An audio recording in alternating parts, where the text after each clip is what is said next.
I never expected betrayal would sound like water hitting tile and my daughter's muffled cry. The revelation shattered everything I thought I knew about trust and family, but I refused to let their cruelty break me.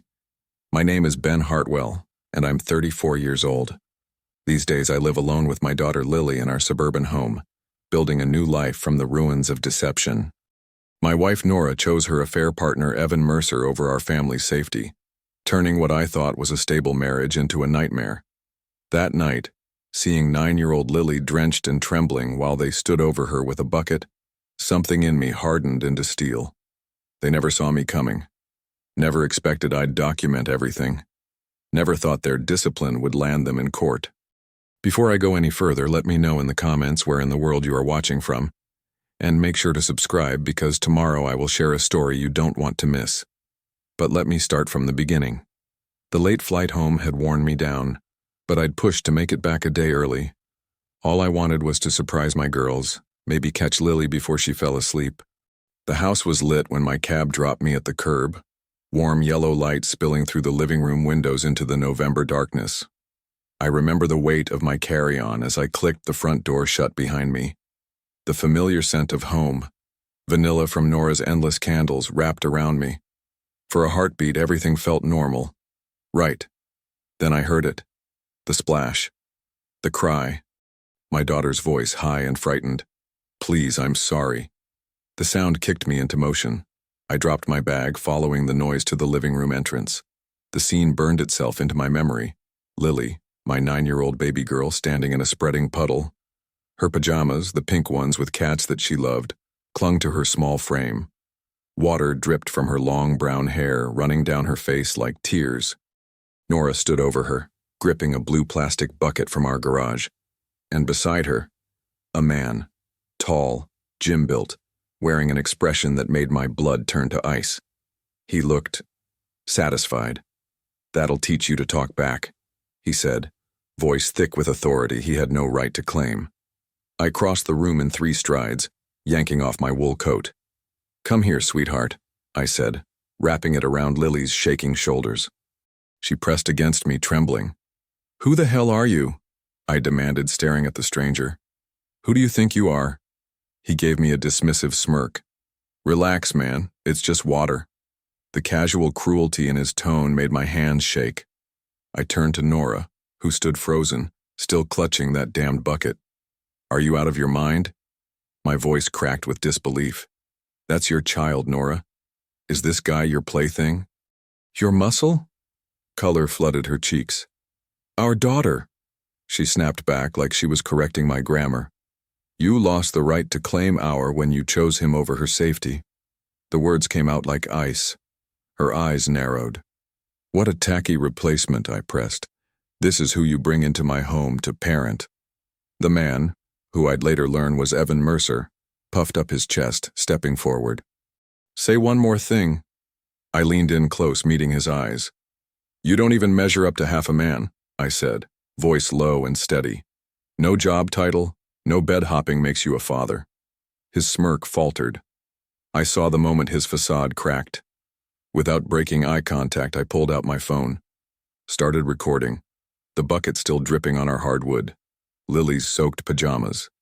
"Tell me what happened, sweetheart," I said softly. "They said I was being dramatic," she whispered. I dialed 911, keeping myself between them and my daughter. Nora's face twisted with rage. "You can't do this," she hissed. "I'll take her from you, just watch me try." "Try it," I replied, hearing sirens in the distance. "And hear me. This ends tonight."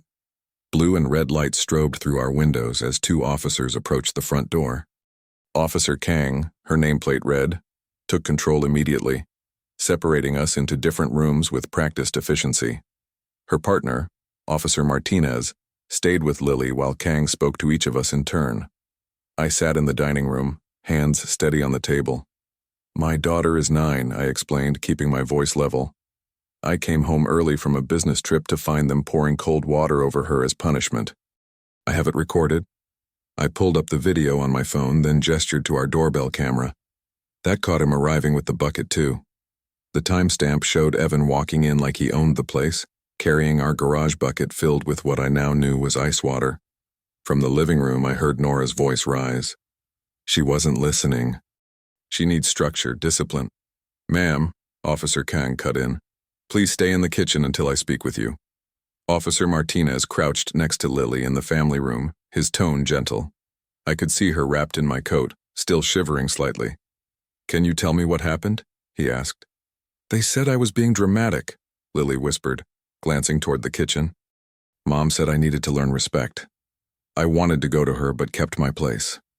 It's okay, sweetheart, I called softly. Just tell the truth. Evan's voice boomed from the hallway where they'd stationed him. You have no right to interfere with discipline. What a tacky replacement, I shot back, letting sarcasm drip from every word. Quite the father figure you picked, Nora. Officer Kang's radio crackled. She spoke quietly into it, then addressed us all. We'll be alerting Child Protective Services.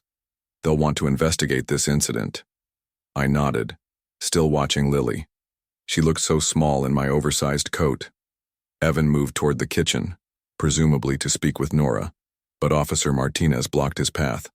Sir, stay where you are. This is insane, Evan hissed to Nora as she paced near the refrigerator. He's destroying your life and you're letting him.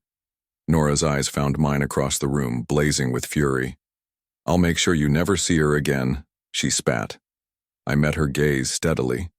Try me. The officers gathered their evidence. Photos of the wet floor, the bucket, Lily's soaked clothes. They took our statement separately, Kang's pen scratching against her notepad. A CPS investigator will contact you tomorrow, Officer Kang said finally. For tonight, does anyone need to leave the premises? We're fine, I said firmly. I'm taking Lily to my room.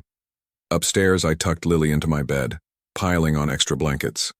She was finally warm, but I could see tension in her small shoulders.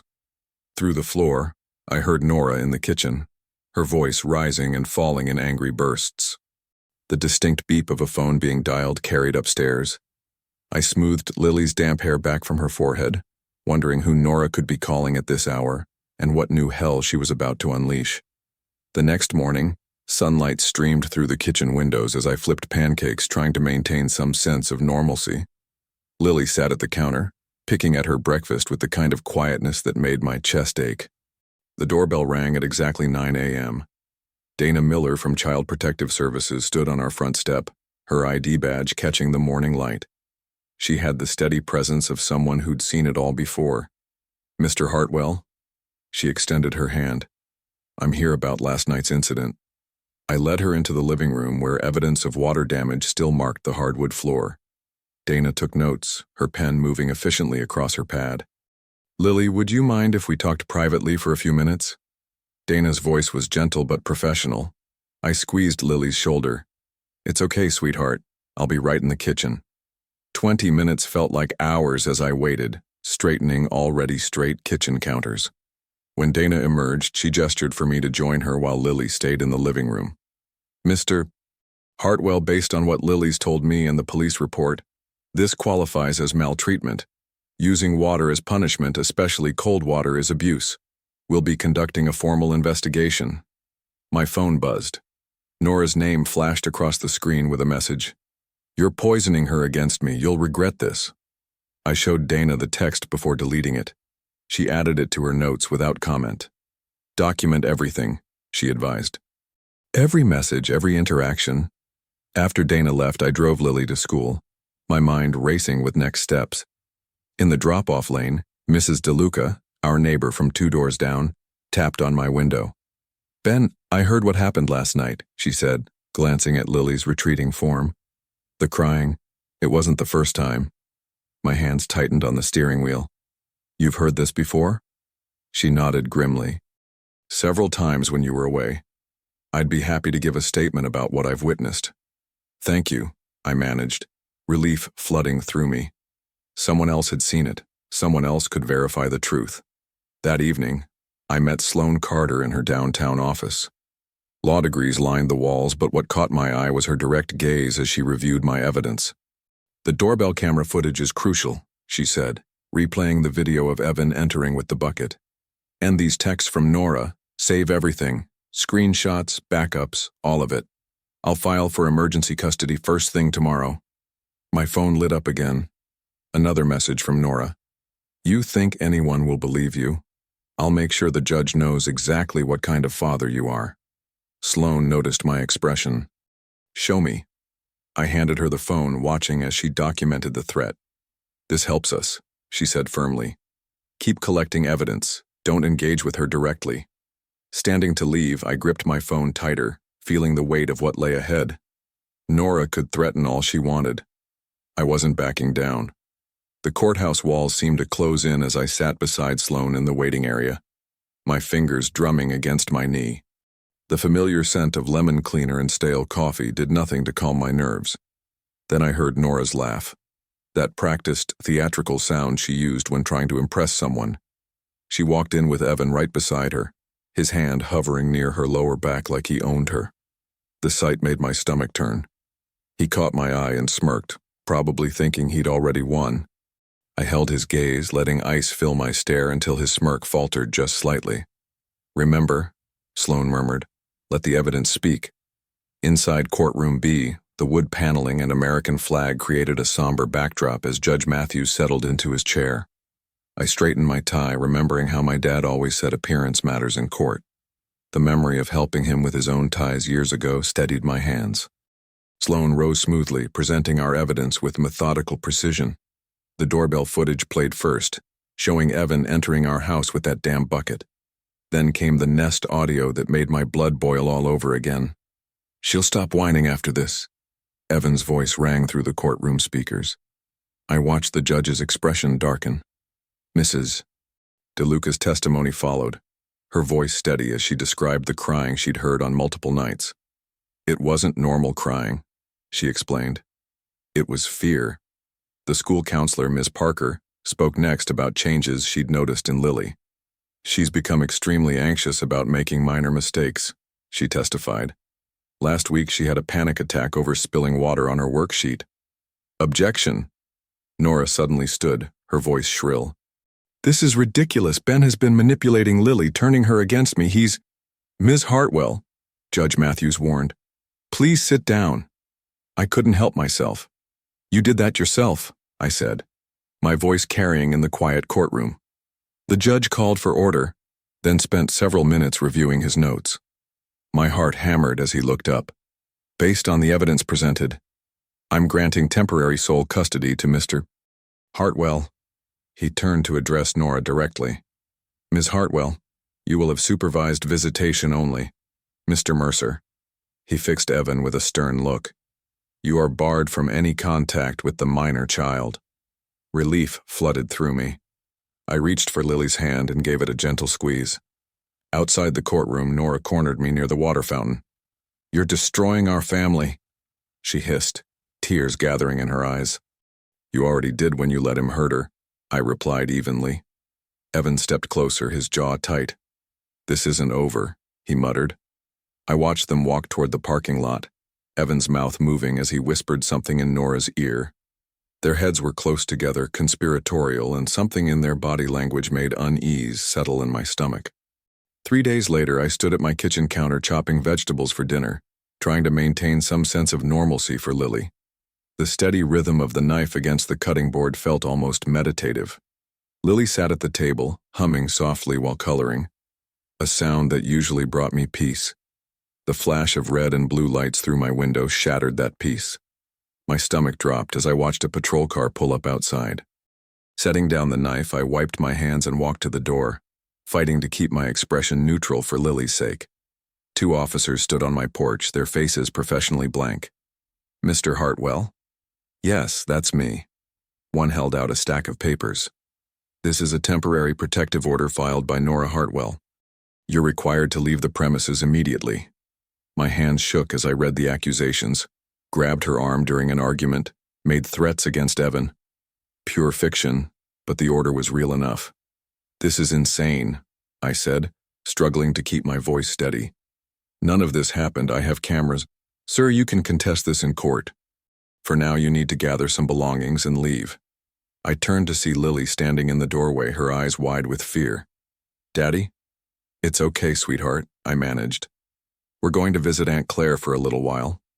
20 minutes later, I pulled into Claire's driveway with a hastily packed bag and a terrified daughter. My sister took one look at my face and understood. "Of course you can stay," Claire said, hugging Lily close. "As long as you need." But I couldn't stay, not with the protective order in place. After explaining everything to Claire, I kissed Lily goodnight and walked back to my truck. "I'll be back first thing tomorrow," I promised. That night, I parked across from my own house, watching the lights and windows I couldn't enter. The truck seat dug into my back as I tried to find a comfortable position. Every time I closed my eyes, I saw Nora's smug face, imagined Evan's satisfaction at forcing me out. Dawn found me in Sloane's office, pacing while she reviewed the order. "Stay calm," she advised, adjusting her glasses. "We fight this with facts, not emotion. The doorbell camera covers your driveway, correct?" I nodded, "And Mrs. DeLuca's security camera faces my front yard from her porch." "Good. We'll get the footage. Prove you never touched Nora. We'll also need Mrs. DeLuca's statement about what she witnessed, or didn't witness." Sloane started making notes. "This is a desperate move, Ben. They're showing their hand." That afternoon, I returned to Claire's house. Lily ran to me the moment I walked in, wrapping her arms around my waist. "Why can't we go home?" she asked, her voice muffled against my shirt. I knelt down to her level. "Sometimes grown-ups need to sort out their disagreements properly," I explained, choosing my words carefully. "But the truth always comes out in the end. I promise." Later, lying awake on Claire's living room couch, I stared at the ceiling. The protective order felt like it was burning a hole in my pocket. 3 days. We'd have to wait 3 days before I could present our evidence and tear apart Nora's lies in court. The fluorescent lights in courtroom 3B hummed overhead as I sat beside Sloane, watching Nora's smug expression from across the aisle. Her attorney shuffled papers importantly while Evan lounged against the back wall like he owned the place. My jaw clenched at his presence, but Sloane's subtle headshake kept me focused. Judge Martinez entered and we rose. I couldn't help remembering how just 3 nights ago I'd slept in my truck because of Nora's lies. Now we'd see what evidence had to say about that. "Your Honor," Sloane began, "I have video evidence directly contradicting Mrs. Hartwell's claims." She nodded to the bailiff, who dimmed the lights. The doorbell camera footage played on the courtroom screen. There I was, hands clearly visible and open at my sides while Nora jabbed her finger toward my face. No grabbing, no threats, just me, standing my ground while maintaining distance. Then came the Nest audio, crystal clear. "Nora, step back," my voice steady and controlled. "Mrs." DeLuca's voice rang out from her porch. "Don't you dare lie about what happened here." I watched Nora's face tighten as her attorney tried to interrupt, but Judge Martinez held up his hand. "I've seen enough," he said, his tone sharp. "This protective order is denied." He turned to Nora, who had lost her smugness. "Furthermore, I'm sanctioning you for filing in bad faith. This appears to be a clear attempt to manipulate the court and interfere with custody arrangements." The silence in the courtroom felt heavy as the judge continued. "I've reviewed the Child Protective Services report substantiating maltreatment. Mr. Mercer," he looked directly at Evan, "your presence here is concerning given the evidence of your involvement." Evan muttered something under his breath, taking a step forward. "Sir, sit down," the bailiff warned, moving closer. Judge Martinez wasn't finished. "Mr. Mercer is permanently barred from any contact with the minor child, and I'm referring this matter to the district attorney's office for review of potential criminal charges." I watched the color drain from Nora's face as reality finally seemed to hit her. Evan's posture had changed from lounging to rigid. Outside the courtroom, I caught up with Nora in the hallway. For once, I didn't feel anger, just certainty. "Your punishment is just the consequence of your choices," I told her quietly. She looked shaken, but Evan stepped between us, chest puffed out. "This isn't over," he snarled. "I'll fight whatever they throw at me." As if on cue, 2 prosecutors approached from the end of the hall, folders in hand. "Mr. Mercer?" One held out a stack of papers. "These are charging documents for misdemeanor child endangerment. Please review them with your attorney." I watched Evan's face as he took the papers, his hands trembling slightly despite his bravado. The law was finally catching up with him, and we both knew it. The morning of Evan's trial, I sat in the prosecutor's office reviewing evidence one final time. The weight of what we'd gathered felt solid, undeniable. Assistant DA Lucy Young spread photos across her desk. The bucket, Lily's wet clothes, screenshots from the doorbell camera. "Your daughter did well in her recorded testimony," Young said, queuing up the video. "Very clear, very consistent." I nodded, remembering how brave Lily had been, telling her story to the camera while squeezing my hand under the table. The memory of her voice describing that night still made my chest tight. They said I was being dramatic. The water was so cold. Sloan touched my shoulder. "You ready for this?" "Been ready since that night," I replied, straightening my tie. The courtroom felt different from the custody hearings. Colder, more formal. I sat behind the prosecution table while Sloan took notes beside me. When the bailiff led Evan in, handcuffed and wearing a badly fitted suit, I kept my face neutral. His swagger was gone, replaced by darting glances at the jury. Young's opening statement was surgical. "The evidence will show that Mr. Mercer deliberately participated in abusing a 9-year-old child, treating cruelty as discipline." The Nest audio played crystal clear through the courtroom speakers. "Maybe if she's cold once, she'll stop whining." Evan's voice, unmistakable. I watched several jurors flinch. "I was just joking around," Evan interrupted from his seat. "It wasn't serious." Judge Powell's gavel cracked. "Mr. Mercer, you will remain silent or be removed." The evidence speaks for itself. Mrs. DeLuca's testimony came next. She described hearing Lily's cries, seeing Evan arrive with the bucket. "That poor child was shaking. I heard him laugh about it." Evan's attorney tried weakly to spin everything as a misunderstanding, but each piece of evidence knocked down another excuse.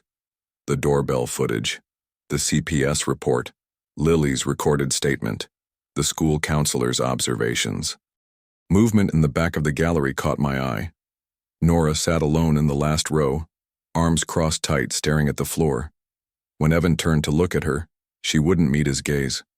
Their little alliance had crumbled under reality's weight. The jury took less than 2 hours. I stood as they filed back in, my heart beating steady and strong. "On the charge of child endangerment, how do you find?" "We find the defendant guilty." Judge Powell didn't waste time. "Mr. Mercer, your actions demonstrate a disturbing lack of judgment and humanity. 6 months in county jail, followed by 3 years probation. You will have no contact with the victim or her family." I kept my expression blank as deputies approached with handcuffs. This wasn't a moment for celebration. It was justice, plain and simple. Evan struggled against the deputy's grip. "This isn't over, Hartwell," he shouted over his shoulder. "You haven't won anything." I watched silently as they let him out. His words meant nothing now. The truth had won, and that was enough.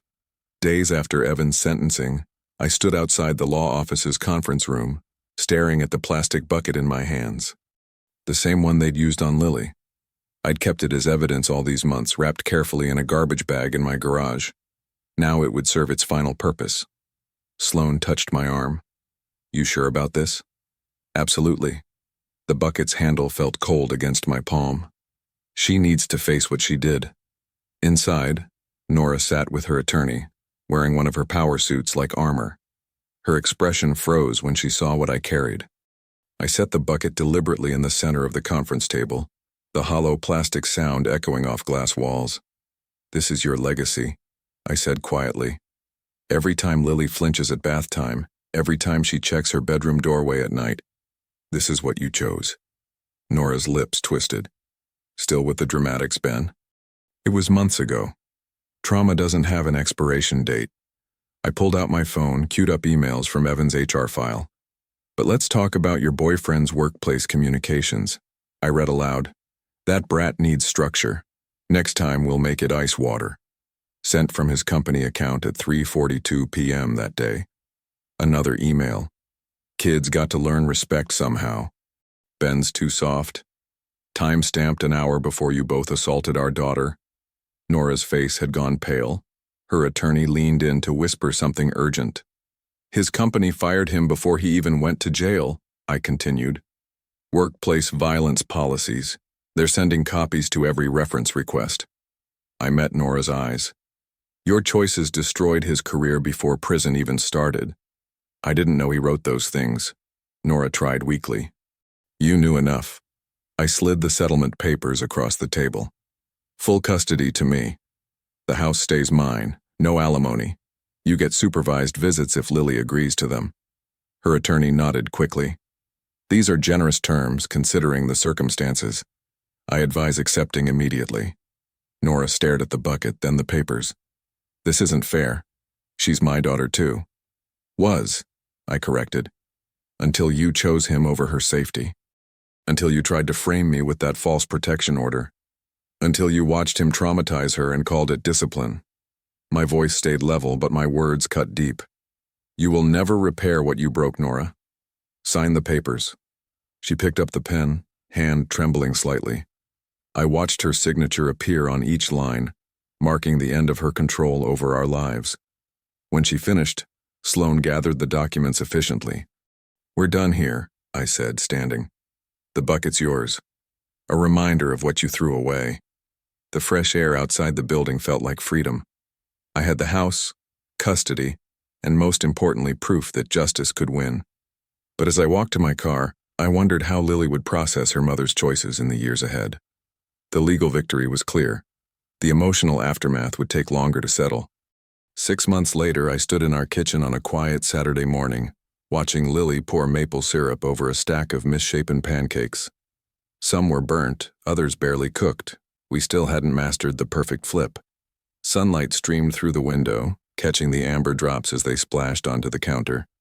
Oops, Lily giggled, quickly grabbing a paper towel. Dad, it's everywhere.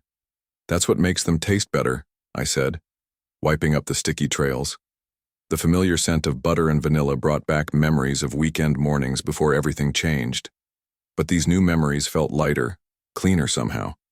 I glanced at the calendar on the fridge, noting the red circle around Wednesday. Hey kiddo, your mom's scheduled visit is coming up. Want to go this time? Lily shrugged, pushing a piece of pancake through the syrup pool on her plate. Maybe next time, she said, her voice casual, unbothered. The same response she'd given for months now. Something in my chest tightened, relief mixed with an old ache.